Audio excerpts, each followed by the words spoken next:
Audrey Munson's life took a dark turn when her landlord became obsessed with her and murdered his wife in order to pursue her. But this horror story was just the first of many, leading straight to her dark and unforgettable end. Audrey Munson was born in Rochester, New York on June 8, 1891. By the time she turned 8, Munson experienced two major misfortunes. First, her father abruptly divorced her mother and left them. Then, a psychic made an ominous and accurate prediction for her future. While the fortune teller saw that Munson would be famous, she also told her that when Munson found happiness, it would turn to ashes in your mouth. That's a lot for a kid to take in, where still, it was completely true. After the divorce, Munson and her mother needed a change, so they moved to Providence, Rhode Island, and then to New York City. Once in the Big Apple, Munson set her sights on a career in show business. She soon got her first break, but it was an odd one. The play was The Boy and the Girl, but Munson played neither a boy or a girl. Her part was that of a footman. It turned out that appearing in a bit part in Broadway led to absolutely nothing. What got Munson famous was something most of us do on a daily basis: shopping. While she and her mother were window shopping, they met Felix Benedict Herzog. Herzog was a photographer and stated that he wanted to take Munson to his studio and photograph her. For some reason, Munson's mother didn't grab her daughter and run away from this potentially dangerous man. Instead, the three of them went to Herzog's studio and changed Munson's life forever. Herzog took photos of Munson and found something extraordinary in them. There was something about this young girl, and Herzog didn't waste a moment. He quickly brought her to the attention of his friends. Once they met her, Herzog's group of associates, sculptors, painters, and muralists, seemed to share Herzog's obsession with Munson. They all wanted to use her in their work. But what was it exactly about Munson that artists couldn't get enough of? All of them agreed that Munson had perfect Grecian proportions. Some even called her the latter-day Venus de Milo, referring to the Greek statue of the goddess of love. Besides her physique, Munson had something else in common with Venus de Milo: back dimples. This was an extremely rare feature, and one of the artists even told Munson she had to guard those dimples. Soon it would be impossible for Munson to guard anything. She'd be all over New York City. One artist that Munson captivated was Isidore Conti, a sculptor from Austria. When Munson met Conti, she'd already done a few stints as a model. Conti was making a sculpture for the Astor Hotel, and it was going to be very prominently displayed in the lobby. Conti used the Three Graces by Antonio Canova as his inspiration for the sculpture. It's hard to see Munson as a mega celebrity like Sarah Bernard, because she didn't play the game when she wasn't working. With her clothes on, Munson looked rather plain. She didn't wear corsets to squeeze her body into the fashionable shape of the day or even wear high heels. Instead, Munson preferred dresses that were practical and natural. She just happened to think that her body looked good undressed and felt no prudishness at posing for artists. Once word got out that Munson was available as a model, and especially as one who would pose nude, she became immensely popular. Sculptors were clamoring over each other in order to work with Munson. Not only that, once the artists finished their work, Munson had to have noticed something. Her image was all over New York City. Herzog, when he'd first discovered Munson, likely had no idea what a whirlwind she was in for. When he'd met her, she'd literally been walking down the streets of New York, and now statues in her image looked down on those very streets. Herzog, while proud of his protege, also felt protective of her. He did, however, show this in an odd way. He asked her to marry him. When he proposed, it was unclear whether Herzog was in love with Munson or simply offering protection. What was clear was that he was over 50 years old and she was just 21. Munson, on her part, was actually considering accepting the proposal from her much more senior mentor. Before she could say yes, however, Herzog got a call from his doctor that put his proposal on hold. Herzog's doctor was calling to tell Herzog that he needed intestinal surgery. For Munson, this surgery was a godsend. It gave her time to think. Did she really want to have a husband who was decades older than her? Wasn't there someone out there around her own age that she'd have more in common with? Munson was still leaning toward accepting Herzog's proposal when something happened that made her mind up for her. As Munson contemplated Herzog's proposal, a tragedy struck. Herzog didn't survive the surgery. However, this may have been for the better, as this marriage seemed destined for failure. Besides, Munson was the toast of the town, as statues carved in her image were popping up everywhere. She was on freestanding works, monuments, and even some state capitol buildings. 100 artists got together and decided to give her a name. They called her Miss Manhattan. Munson, however, wouldn't stop at Manhattan. She was ready to take on the entire country. In 1915, San Francisco was hosting the Panama Pacific International Exposition, which had, as its stated purpose, a celebration of the opening of the Panama Canal. The real reason, however, was to showcase San Francisco's recovery from an earthquake in 1906 and bring back tourists. The lead sculptor of the exhibition was Sterling Calder, and there was one thing he desperately wanted for his sculptures: Audrey Munson. One of the Calder's larger works for the exhibition was the Court of the Universe. Calder had a grand vision for this building, none other than St. Peter's Square in the Vatican. Upon its completion, there were 90 figures based on Munson's body on the colonnades of the building. If this fact didn't go to Munson's head, the total number of Munson's images might just do the trick. Once the exhibition in San Francisco took place, there was an astonishing number of sculptures in Munson's image. In the end, 3/5 of the sculptures at the exhibition were from Munson's poses. This gave her yet another nickname: Panama Pacific Girl. Munson had seen her image depicted in paintings, photographs, and sculpture. It was now time for the public to see her body on film.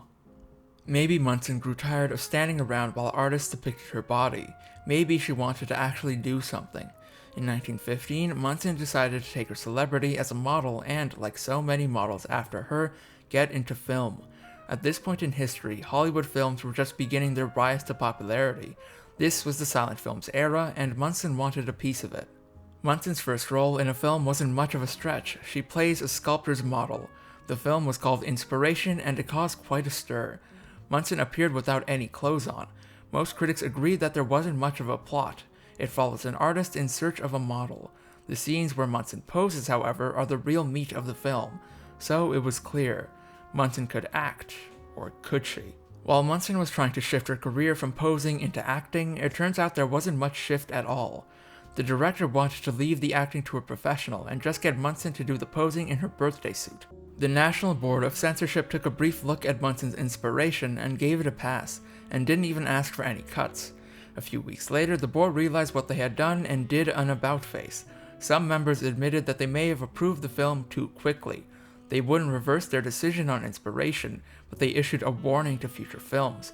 If someone was cavorting around sans clothing, there had better be a good reason for it. The censors had warned filmmakers against unnecessary undress, but this didn't stop Munson from doing it again. Her second film was 1916's Purity. In this film, Munson does her own acting and appears as both purity and virtue. Again, Munson appears in the film without any clothes on, but this time the censors were ready for it. Instead of giving Purity an easy pass as they had done with Inspiration, they came back to the filmmakers with a list.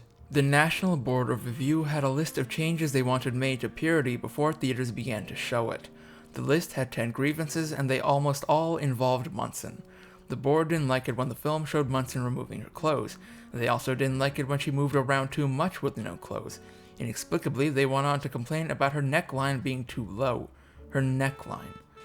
While the recommended cuts came from the federal government, it was up to each state to enforce them. Some states decided to show the film as it was, without the recommended edits. Some states made their own cuts, and a few states, like Kansas, put an outright ban on the film.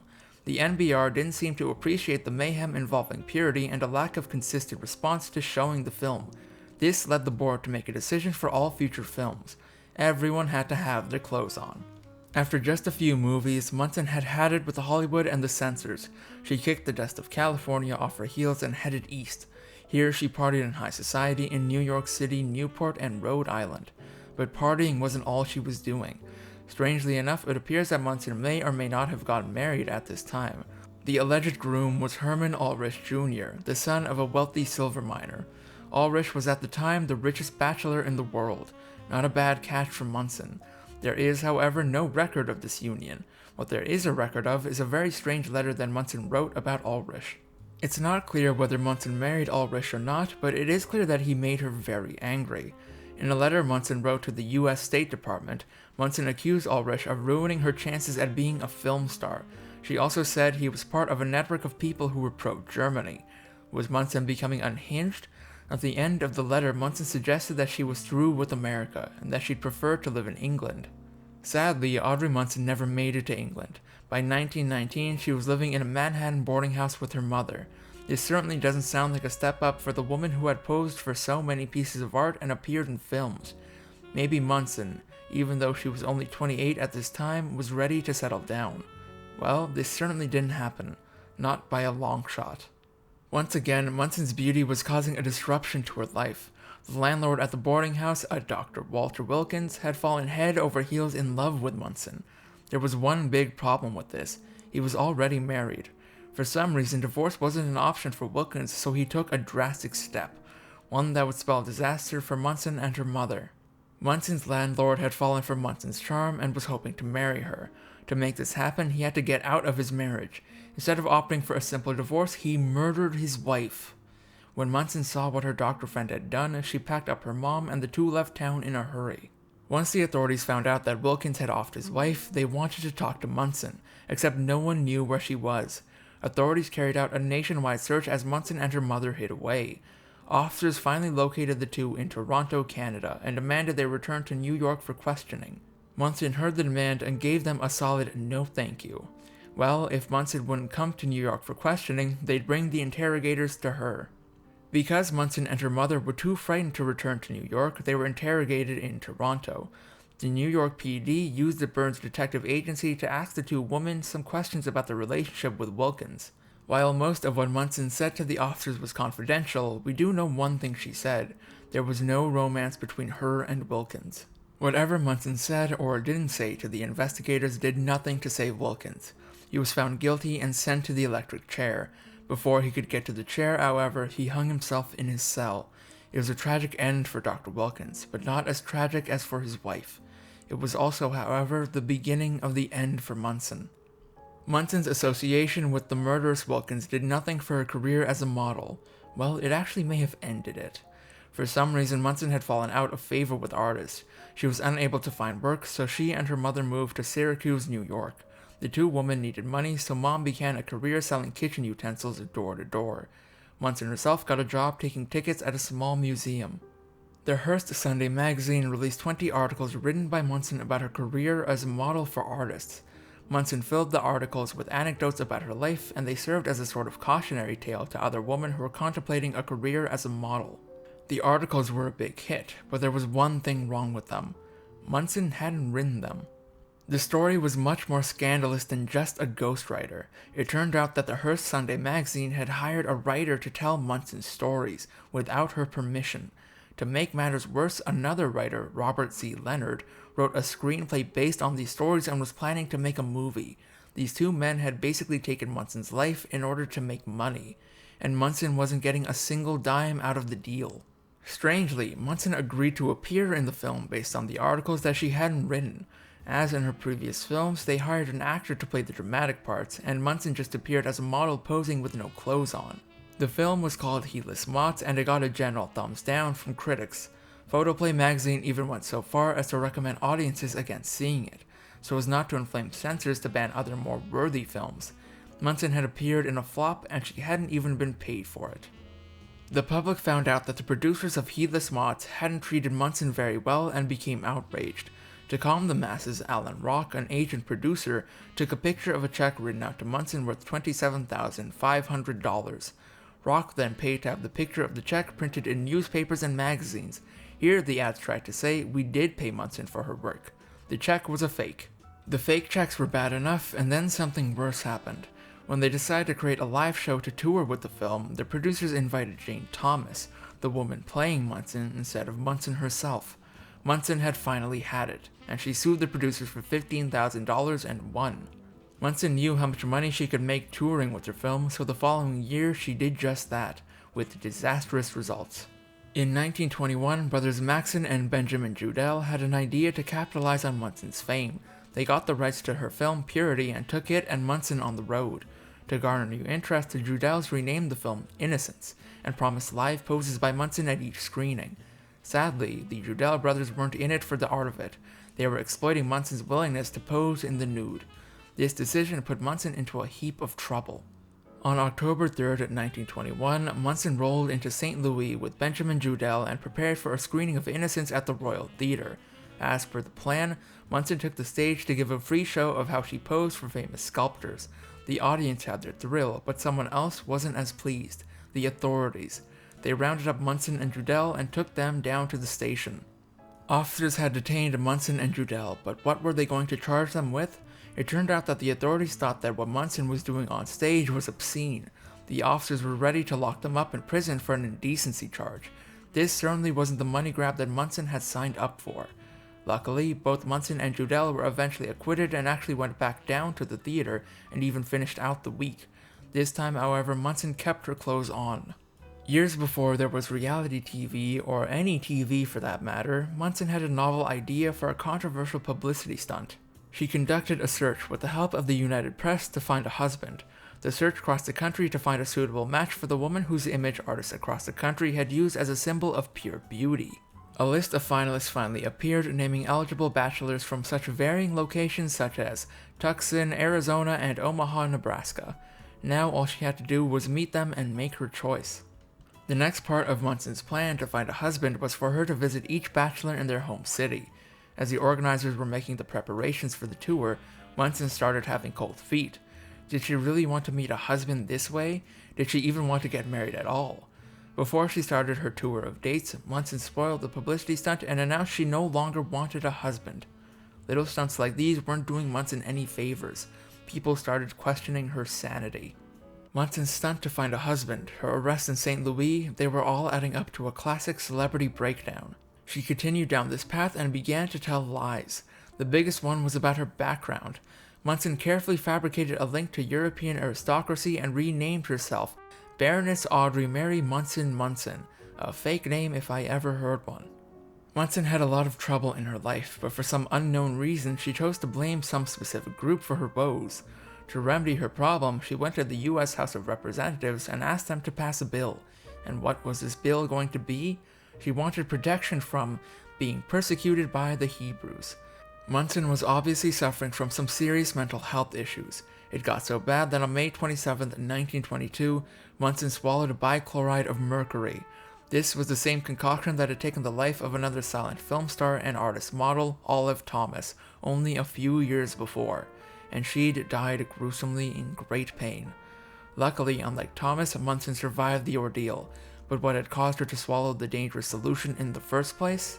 Clearly, Munson was not happy with her situation, so she did the only sensible thing. She changed it. In 1926, she packed up her mom and moved to Mexico. Well, actually to a farm in an upstate town called Mexico, New York. Here she planned to make a comfortable home for her mother, who now needed extra care. It was an extremely kind deed on Munson's part, but Mom repaid her for it in a horrifying way. It's not entirely clear what happened on that farm in Mexico, New York, but on Munson's 40th birthday, her mother took a drastic measure. She asked a judge to have her daughter committed. It was supposed to be Munson taking care of her mother on the farm, but maybe that wasn't happening. Munson's mother told the judge that her daughter was suffering from depression and schizophrenia. Munson's future was in the judge's hands. To prove her case, Munson's mother had gotten 2 doctors to sign a certificate of lunacy. In the end, the judge in the case sided with Munson's mother and sent Munson to the St. Lawrence State Hospital in Ogdensburg, New York.